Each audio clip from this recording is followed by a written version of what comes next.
this section, we talk about Mr. Jefferson's famous wall of separation between church and state. It's got to be interesting where this term comes from.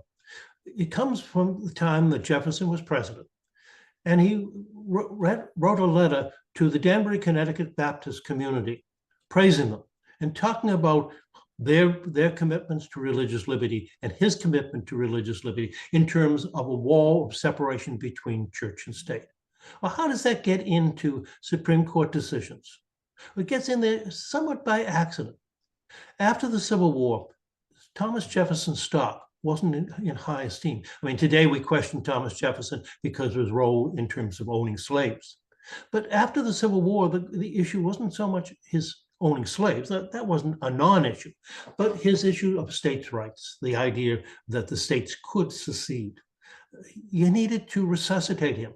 And a very prominent historian, George Bancroft, who was very much a Jeffersonian admirer, found out that his next-door neighbor, Morrison Waite, the Chief Justice of the Supreme Court of the United States, was handling a case involving free exercise, the case that I alluded to in the earlier lecture, the case of Reynolds versus United States, the prosecution of Reynolds, the secretary to Brigham Young, for practicing polygamy. Somehow, as I say, Bancroft found out about this. Supreme Court justices are not supposed to be talking with their neighbors or anyone about the decisions in which they're dealing with. But somehow Bancroft finds out that Morrison Waite is dealing with this, dealing with a case that involves the First Amendment's guarantee of free exercise of religion, the Mormons claiming that this was their right under the Free Exercise Clause. And Bancroft said to Waite, you need to refer to Jefferson. This letter to the Danbury Baptists, which talks about a wall between church and state. And Morrison Waite picks up on it. And so in the language of Reynolds versus United States, a decision unanimous ruling against the Mormons, in comes the Danbury Baptist quote, the letter from to the Danbury Baptist about this wall of separation between church and state. The same idea of church-state separation is picked up in the case of Jefferson versus Board of Education, the case involving the provision of bus transportation to students going to Catholic private schools in New Jersey. There, Hugo Black talks about a wall of separation between church and state, a high and impregnable wall between church and state.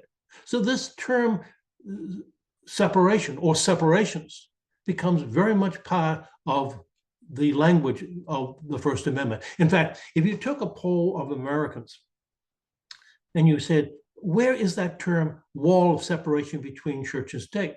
A good number of them would say that it, along with life, liberty, and the pursuit of happiness, well, that's found in the Constitution. And some, the more confident, would say it's in the First Amendment. It's not. But it has become an extremely important guide to what the First Amendment means, or how the justices interpret the First Amendment, particularly in terms of Establishment Clause cases. It's the reference to what is called the Virginia experience, the experience of Thomas Jefferson and James Madison in terms of bringing about religious liberty in the state of Virginia. Jefferson wants to disestablish the now referred to as the Episcopal Church, the former Church of England. They want to make sure that another program which is introduced, which would give all churches funding, is stopped. They want to maintain an absolute separation between church and state. Well, that's one position involving the Establishment Clause. As I said, there's another position, the position announced by Justice William Douglas in the case of Zorach versus Clausen, release time. But you can accommodate religion, that we are a religious people whose institutions presuppose a supreme being. You can make accommodations. And so you get this debate between accommodationists and separationists. Accommodationists being willing to allow some sort of aid to religion. Separationists saying there can be no aid to religion, this division. So they say it's entirely about the Establishment Clause, but there is that other clause, the Free Exercise Clause. Is it equally important? Well, some would say it's even more important. Lawrence Tribe of Harvard University, Akhil Amar of Yale would say, yeah, the goal is religious liberty. Religious liberty is the important goal. And so if there's a conflict, maybe you should go more to religious liberty. Said earlier, when you look at the decisions, whether the decisions in free exercise or establishment, they're quite confused. But I think if you look at the justices, that they have, whether they have their position defined before they come on the court or after they come on the court, that they have been able to square the circle. They have been able to make a balance between free exercise and establishment and what is required. And so you have before you a chart. The chart talks about 4 very different positions. In the Northwest quadrant, accommodationist, Northeast communitarian, Southeast secularist, Southwest separation. Well, how do I come to these terms? But more importantly, how do I come to put particular justices in particular quadrants? The Warren Court, I'm going to argue, is basically a separations court. Well, why? Well, what I did is to look at the voting patterns of the justices in all the cases involving both free exercise and establishment. And so if you look at, if you remember your math, on the x-axis, the horizontal one, you go from unconstitutional to the left, constitutional on the right. Well, that depends. Where does the justice get placed? It depends on where she or he votes on a free exercise challenge. Do they find the law constitutional, as Morrison Waite did involving polygamy? He says, polygamy is an abomination. It is one of the evils of the ancient world, slavery and polygamy. They are to be stamped out. And so the government can prosecute someone who practices polygamy. It's constitutional. Some of the justices over time, if you look at their voting record, almost always, if not always, will vote to uphold a statute challenged as a violation of the free exercise clause. Conversely, there's some others who are very sympathetic to challenges brought by people claiming a violation of free exercise. They're likely to vote for that individual and find that the law is unconstitutional, the practice is unconstitutional. So depending on how you vote, that's how you are on that x-axis. The y-axis, again, deals with the establishment clause. Do you find laws challenged on the establishment basis constitutional or not? Some justices, every law challenged as a violation of establishment, they say, yeah, it is, and they declare it unconstitutional. Others cannot find a law unconstitutional. And so that's where they would go on that y-axis. Well, if you put the two of them together, you can locate people into different quadrants. The Warren Court is very much a separations court. Well, 2 of the important cases involving the Warren Court involving the religion clauses. One involves Bible reading in public schools. That was a controversial issue in the 19th century. The challenges tended to be brought by Catholics who argued that requiring the reading of the King James Version of the Bible, quote unquote, the Protestant Bible, was a violation of their free exercise. Depends on where they lived. Chief Justice William Howard Taft's father, who was a judge in Ohio, was quite sympathetic to that. A similar case in Maine, they lost. Under the Warren Court, a case is brought in the community of Abington, Pennsylvania. It was a test case. Abington was a community where there were a variety of religions. It wasn't homogeneous. And where the school district was very careful in terms of who read the Bible, who did the Bible reading, and which Bible it was. It was up to the student. And so the Catholic student would bring in what was called the Douay version. The Protestant would bring in the King James. The Jewish student would only want the Old Testament. They read it. And it was over a loudspeaker. No one had to do anything. It was challenged. In the case of Abington Township versus Shemp, the Supreme Court, speaking through Justice Tom Clark, found that that was unconstitutional. That was a violation of the Establishment Clause. So it if you look at the y-axis, it is unconstitutional. The same court, the Warren Court, handled the case of Sherbert versus Vanna, the one that I referenced in the earlier lecture, the case involving a Seventh-day Adventist who's unemployed, laid off because the mills are closing. She applies for unemployment compensation. She's asked, will you make yourself available to work? She says, yeah, I've got a darn good work record. I've always been working. I like to work. I need to work. But will you make yourself available on Saturday? Oh, no, can't. Supreme Court takes the case. And the Supreme Court finds for Adele Sherbet. It's one of the rare cases in which the Supreme Court at that point finds for a free exercise claimant. In Reynolds, they were not at all sympathetic to the claim made by Reynolds, the secretary to Brigham Young, for practicing polygamy. In other cases, they tend not to. Or in the cases in which they do, the most famous one being Cantwell versus Connecticut. This is the case which incorporates the free exercise clause onto the states. Cantwell versus Connecticut involved a Jehovah's Witness. And the Jehovah's Witness went on the street with a wind-up record player and played a record called The Enemies. And he went into an Irish Catholic neighborhood, and guess who the enemy was? Well, it was the whore of Babylon, the Catholic Church. That did kind of excite the people in the neighborhood. And I'm not being stereotyping police officers. So Officer O'Reilly is not at all amused. And so Cantwell is arrested, goes to the Supreme Court. The Supreme Court says, no, that's a violation of free exercise. But when you look at that case, even if the record had been that the enemies of Franklin Roosevelt in that Irish Catholic neighborhood in that era, that would not have gone over very well. He won. He really didn't need the free exercise clause. It was also a free speech case. But in Sherbet, you don't have speech. You have not action, non-action. I don't work on Saturday. And the Supreme Court says, no, that is protected. And indeed, when a serious free exercise claim made, when a claim is made based on something which is central to this person's belief, Seventh-day Adventist means that the Sabbath is Saturday, so it's certainly central. Government can only limit that behavior, or in this case, non-behavior, if there is a compelling state interest. That's one of the highest standards that the court uses. It comes out of equal protection law, cases involving racial discrimination. Do you have a compelling state interest to use race? The answer is almost always no, you don't have a compelling state interest.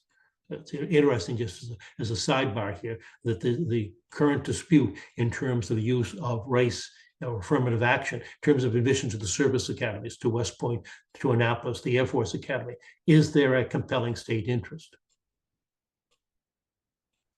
We'll let the court decide that one. But it's a very high standard. Usually when you say compelling state interest, the government needs to have a compelling state interest. Government loses. And so that's what Sherbet does.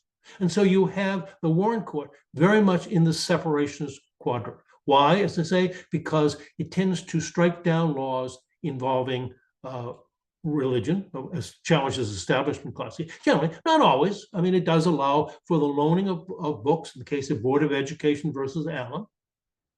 But it tends to be concerned, and in terms of one of the most controversial issues, one that still arises with a certain degree of controversy, should there be prayer in public schools? Whether it's Bible reading or silent prayer, or is that a violation of the Establishment Clause? And the Warren Court also, as I say, deals with the free exercise clause. We're finally putting, if you will, some teeth into the free exercise clause, that it gives people independent right, aside from the guarantee of speech to be protected, to say, I can practice certain beliefs, practice them, not just believe them. Reynolds versus United States said, yeah, Reynolds is free to believe in polygamy, but he can't practice it, which limits the free exercise clause. It says, no, there's certain things that you can practice. During Prohibition, Congress, after passed the Volstead Act, passed another bill which provided that the use of wine for religious reasons, essential for the Orthodox, the Eastern Orthodox, for Catholic, Episcopalian, and for Jews, that was permissible. What if they hadn't made that exemption? Would it be protected by free access? Not in a Reynolds. You can believe that you need the wine, but if you use it, you buy it, you're in trouble. If you serve it, you're in trouble. What Sherbet says, no. Government must be able to show a compelling state interest. before it can stamp down on a practice. If you look at the opposite quadrant, the communitarian. Communitarian are the justices who are going to uphold laws challenged as a violation of the Establishment Clause. They're going to uphold laws challenged as a violation of the Free Exercise Clause. What court would that be? Well, it would be the Wake Court. It would be the court, basically what we call the old court, the court prior to 1937, the switch in time and save 9, when the court totally transforms itself in terms of the New Deal. It's exemplified by the two decisions that I've mentioned. Reynolds versus United States, constitutional, sorry. And indeed, in a subsequent decision, the Supreme Court upheld a regulation which said that if you believe in polygamy, you can be denied the right to vote. Even the belief in polygamy, Davis versus Beeson, you can be denied the right to vote. No, we're not saying you practice, but you believe it, you are disqualified as a voter. This is such an evil that we're not going to allow you to vote. And the Bradfield versus Roberts case, the case involving a challenge to a hospital operated by a Catholic order of nuns. Supreme Court, speaking through Justice Rufus Peckham, says, yeah, okay, the board, it's controlled by the nuns. All the members of the board of trustees of the hospital are nuns or Catholics. Well, there are some corporate boards in the United States that have all Episcopalians or all Methodists or all Protestants. That's okay. That's not a violation. The hospital provides a secular service. Yes, it is controlled by the Catholic Church, but it's providing a secular service. So that's not a violation of the Establishment Clause. That would put you into this communitarian quadrant.